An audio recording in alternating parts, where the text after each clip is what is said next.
श्री स्वामी समर्थ. नमस्कार मंडळी, मी कोमल आजच्या व्हिडिओमध्ये तुमचं मनापासून स्वागत करते. आज आपण बघणार आहोत की अधिक मास म्हणजे काय, अधिक मासाचं धार्मिक महत्त्व काय, अधिक मासात काय करावे आणि काय करू नये हे आपण आजच्या व्हिडिओमध्ये जाणून घेऊया. हिंदू पंचांगानुसार चांद्र वर्ष 354 दिवस आणि सौर वर्ष 365 दिवस यांच्यातील 11 दिवसांचा फरक भरून काढण्यासाठी दर 32-33 महिन्यांनी जो एक अतिरिक्त महिना येतो त्याला अधिक मास म्हणतात. त्यालाच पुरुषोत्तम मास म्हणजे धोंड्याचा महिना असेही म्हणतात. या महिन्यात सूर्य राशी बदलत नाही, म्हणजे संक्रमण होत नाही, म्हणून याला मल मास असेही म्हणतात. या काळात धार्मिक कृत्ये केली जातात. याचा कालावधी साधारणपणे दर 3 वर्षांनी अधिक मास म्हणून येतो. सर्वात महत्त्वाचं म्हणजे या महिन्यात विवाह, गृहप्रवेश यांसारखी मंगल कार्य वर्ज्य असून उपवास, दान, पूजा आणि दानधर्म यांसारखी पवित्र कृत्ये विशेष फलदायी मानली जातात. पुराणांनुसार या अतिरिक्त महिन्याला कोणताही देवत्व नसल्यामुळे तो दुःखी झाला. तेव्हा भगवान श्री विष्णूंनी या महिन्याला स्वतःचे नाव पुरुषोत्तम दिले आणि या काळात केलेली पूजापाठ थेट मला म्हणजे श्री विष्णूंना प्रिय होईल असा वर दिला. अधिक मासाचे धार्मिक महत्त्व जाणून घेऊया. हा महिना पूर्णपणे भगवान विष्णूंना म्हणजेच पुरुषोत्तम यांना समर्पित आहे. असे मानले जाते की या महिन्यात केलेले जप, तप, दान, व्रत यांचे अनेक पटीने फळ मिळते. पापांचा नाश होतो, मन शुद्ध होते आणि घरात सुख समृद्धी येते. त्यामुळे अधिक मासात दानधर्म एकदा तरी केलाच पाहिजे. यावर तुमचं मत काय आहे हे मला कमेंट करून नक्की कळवा. अधिक मास, ज्याला पुरुषोत्तम महिना असेही म्हणतात, हा हिंदू धर्मात अत्यंत पवित्र आणि पुण्यदायी काळ मानला जातो. या महिन्यात विशेषतः भगवान विष्णू यांची भक्ती, जप आणि दान करण्याला खूप महत्त्व असतं. या काळात लेक आणि जावयासाठी खास परंपरा पाळल्या जातात, ज्यामुळे कुटुंबातील नातेसंबंध अधिक दृढ होतात. अधिक मासात मुलगी आणि जावयाला घरी आमंत्रित करून त्यांचे आदराने सत्कार केले जातात. जावयाला विशेष मान दिला जातो. त्याचे आवडते पदार्थ बनवून प्रेमाने जेवण घातले जाते. तसेच लेकीला साडी, ओढणी किंवा कोणत्याही भेटवस्तू दिल्या जातात. लेकीला तांब्याची भांडी दिली जाते, तसेच ओटी भरावी लागते. अधिक मासामध्ये आई वडील आपल्या मुलीच्या जोडवीमध्ये भर टाकतात किंवा नवीन जोडवी भेट देतात.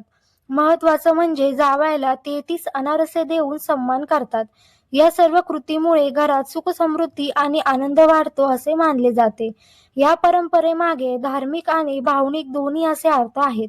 अधिक मासात केलेले दान आणि सेवा याचे फळ अनेक पटीने वाढते आणि लेक जावयाचा सन्मान केल्याने भगवान श्री विष्णू प्रसन्न होतात असे मानले जाते. यामुळे मुलीच्या संसारात आनंद, शांतता आणि भरभराट येते अशी श्रद्धा आहे. तसेच हा सण केवळ धार्मिक विधीपुरता मर्यादित नसून कुटुंबातील प्रेम, आपुलकी आणि जिव्हाळा वाढवण्याचा एक सुंदर मार्ग आहे.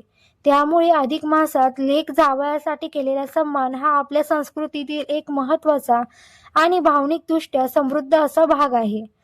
चला तर आता बघूया अधिक मासात काय करावे.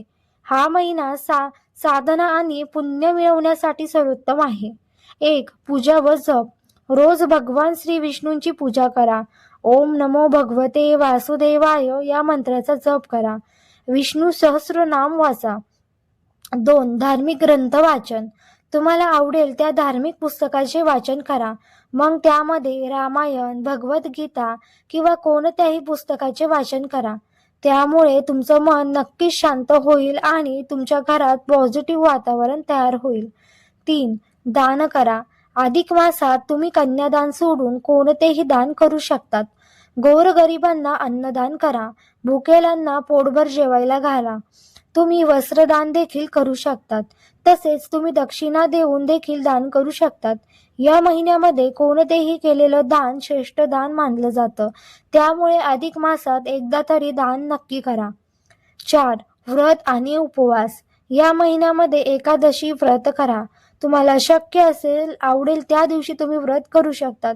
शक्य असल्यास सोमवार, गुरुवार उपवास करा. 5. मनशुद्धी. वाईट विचार, राग, मत्सर टाळा. ध्यान आणि योग करा. यामुळे मनाला शांती लाभेल आणि मन शांत देखील होईल. अधिक मासात काय करू नये चला तर बघूया. या महिन्यात काही गोष्टी टाळल्या पाहिजे अशी परंपरा आहे. 1. शुभ कार्य टाळा.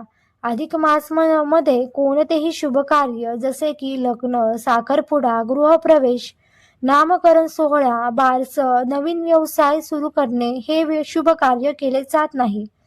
कारण हा महिना भक्ती आणि साधनेसाठी राखलेला आहे, सांसारिक कार्यासाठी नाही. 2.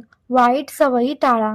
अधिक मासाच्या या पवित्र महिन्यामध्ये आपल्याला इतरांसोबत खोटं बोलणं, भांडण करणं, राग, मद्यपान करणं आणि मांसाहार करणं टाळायचं आहे. या महिन्यात आपल्याला वाईट सवयींपासून दूर राहायचं आहे. याची आपण काळजी घेतली पाहिजे. 3. अपवित्रता टाळा. हा सर्वात महत्त्वाचा विषय आहे. अपवित्रता म्हणजेच स्वच्छतेकडे दुर्लक्ष करू नका. देवपूजा टाळू नका. मनोभावे श्रद्धेनं देवाचे नामस्मरण करा. पूजापाठ करा. आपले घर स्वच्छ ठेवा, तसेच आपले मन देखील स्वच्छ असावे. अधिक मास म्हणजे फक्त एक अतिरिक्त महिना नाही, तर तो आपल्या जीवनात शांती, भक्ती आणि सकारात्मकता आणण्यासाठी संधी आहे. या महिन्यात जर आपण मनापासून पूजा, जप, दान आणि चांगले कर्म केले, तर जीवनात सुख समृद्धी नक्कीच येईल. आशा करते की तुम्हाला आजची माहिती आवडली असेल. अशीच नवनवीन माहिती बघण्यासाठी चॅनल सबस्क्राईब करायला विसरू नका. पुन्हा भेटू नवीन माहिती सोबत. तोपर्यंत धन्यवाद. श्री स्वामी समर्थ.